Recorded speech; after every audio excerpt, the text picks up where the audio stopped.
Canadian Bulldog here from Wrestling Merchandise and Memories. That's merchandiseandmemories.com. And welcome to another edition of Bulldog's Unboxings. And this week we have a bit of a theme going on as we're going to be unboxing both Paul E. Dangerously from WWE Legends Series 18 and Stunning Steve Austin from WWE Elite Series 100. And the tie-in that both of these have is Austin was managed by Dangerously in the early 1990s in WCW. So while these aren't, a two-pack by any stretch, I just thought it would be fun to unbox them at the same time because why the hell not? So let's begin with Paul E. Dangerously. All right, this is the Paul E. Dangerously, again from Series 18 in the WWE Legends collection. I believe this is actually the first Paul E. Dangerously figure ever. Of course, there have been, many by Jackson Mattel of Paul Heyman, but not in this era of Paul E. Dangerously. I could be wrong on that, but I believe that to be the case. And we'll get into the hat in a second, but just to show you, this is a very young Paul Heyman here. Straight out of the Dangerous Alliance days, and on the back here you've saw his the description. In the early 1990s, WCW saw a manager of a new faction, the Dangerous Alliance. See, and his name was Paul E. Dangerously. Never seen without his trademark cellular phone, Paul E. advised champions like Ravishing Rick Rude and Stunning Steve Austin. Soon he left for more extreme pastures and changed the landscape forever as the head of ECW. And also in this series, you've got Fatu and Samu. Both of those are available in regular and chase versions, and a WCW Hulk Hogan. So let's unbox this bad boy and let's see what we got here. All right, looking at Paul E. Dangerously here, I've got to say I'm in love with this figure. I have, of course, a few Paul Heyman figures from a more modern era, and those are fine, but this just hits different. You've got the mullet here, and which he of course does not have today.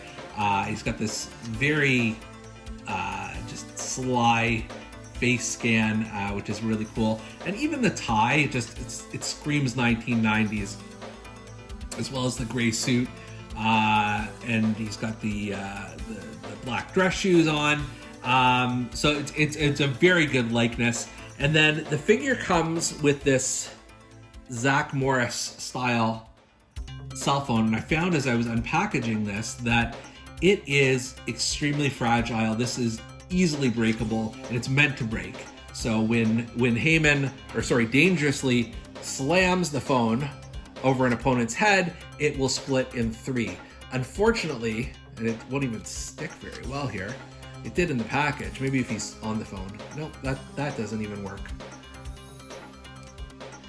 There we go. He's talking on the phone. He's talking to his stockbroker, or maybe he's talking to Medusa or Ravishing Rick Rude. Who knows? But the phone, I really wish it would not crumble upon contact, because it just it's a neat piece. This is obviously the only time you're going to have the early 1990s style cell phone with anybody.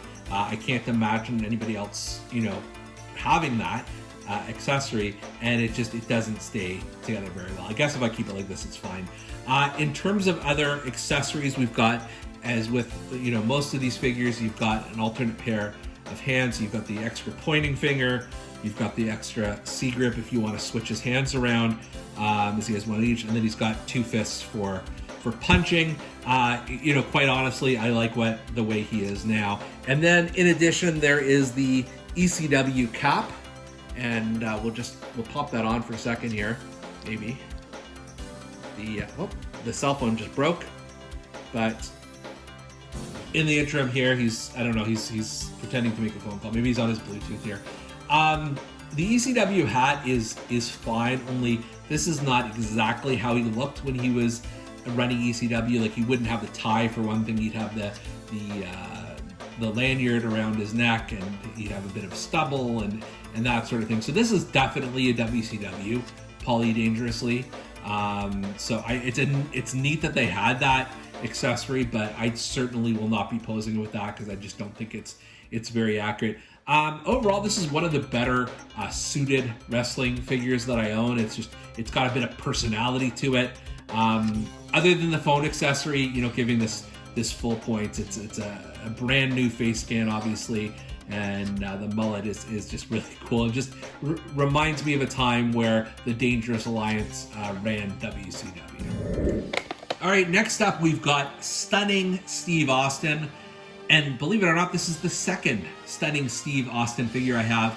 I also have the Hollywood Blondes figure that was released in an Elite series sometime back. I can't remember offhand which one. But this is from Elite 100.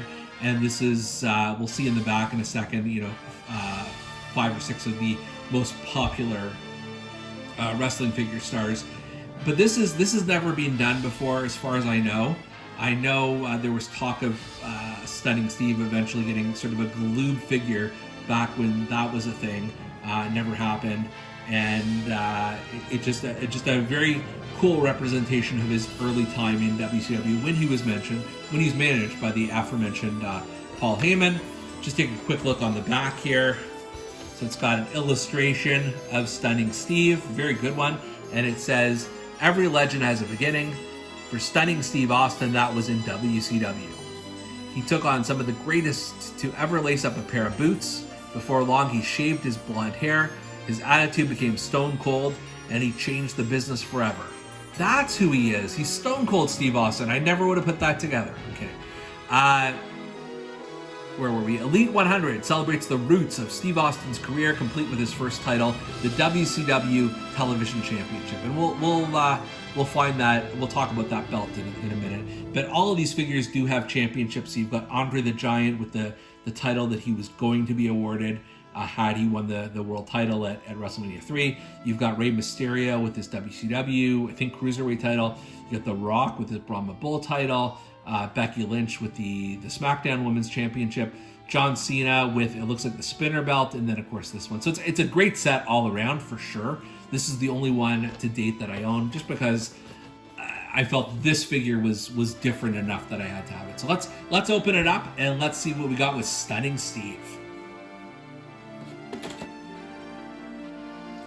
So we've got Stunning Steve Austin here, and what a beauty this figure is. First of all, you can see he's opening his robe to show you his television championship. Let's talk about this for 1 second first.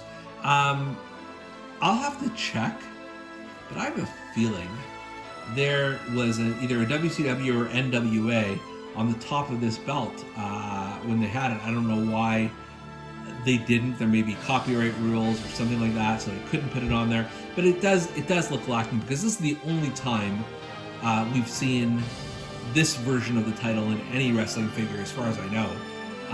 So it's unfortunate that it's sort of missing that one detail. At least put silver in there or something, so it's just not super glaringly obvious. Let's talk about the robe for a second. Nice robe, reminiscent of his debut. SS or SC? That doesn't make sense. Maybe it's just a pattern. SS, sorry, Stunning Steve. That's what we've got here. Lots of decoration and stars on the back, and he really did come in as a throwback to sort of an older time when wrestlers, all wore robes and that sort of thing, and he wanted to. He looks completely different from Stone Cold here, but that's how he looked back then. I remember watching him every week on WCW Saturday Night. We're going to disrobe him for a second. I mean, if you take a really good look at the face, you can see some of the same features as Stone Cold, but that's how he looked back then. This is not the world's best face scan, but it's not bad either. He's got the ponytail here as you'd wear back in the day. I'm going to take this misleading title off for a minute, just because I want to see sort of the trunks and everything underneath. So yeah, this is how he looked at the time. He had all these Billy Gunn style shorts, but with the paint splatters and things like that. And then he had white boots and black knee pads, and and white wristbands. So he was just very, I'm gonna say, except for the trunks, kind of generic. When he got in the ring, he was sort of marketed as a technician, which would follow him along his career. I like this though. This is just a very cool throwback figure. I may actually like it better than the Hollywood Blondes version of Stunning Steve. Now that I look at the only complaints, like I said, the title just seems to be off. That's I think, anyways. And face scan is not the best ever. It just looks so generic. Like you can't even see the detail in his eyes. Like this should be sort of baby blue eyes, and it just looks almost zombie-ish. But it's a minor complaint for finally getting this figure that was so iconic to the early history of WCW, and I'm just really psyched to have this in my collection. Here you've got two of the defining stars of early 1990s WCW, with Paulie Dangerously and Stunning Steve Austin, who had both become much bigger figures in the history of wrestling. But I do like these throwbacks, similar to how we now have Mean Mark Callis figures and things of that nature. I think these are very cool to have. Are they the best figures I have in my collection? Certainly not, but just a win to even have the fact that there are figures out that exist. I have an extensive WCW shelf in my collection, and these guys will both be going on there. And for Bulldog's Unboxings, I'm Canadian Bulldog. We'll see you next time.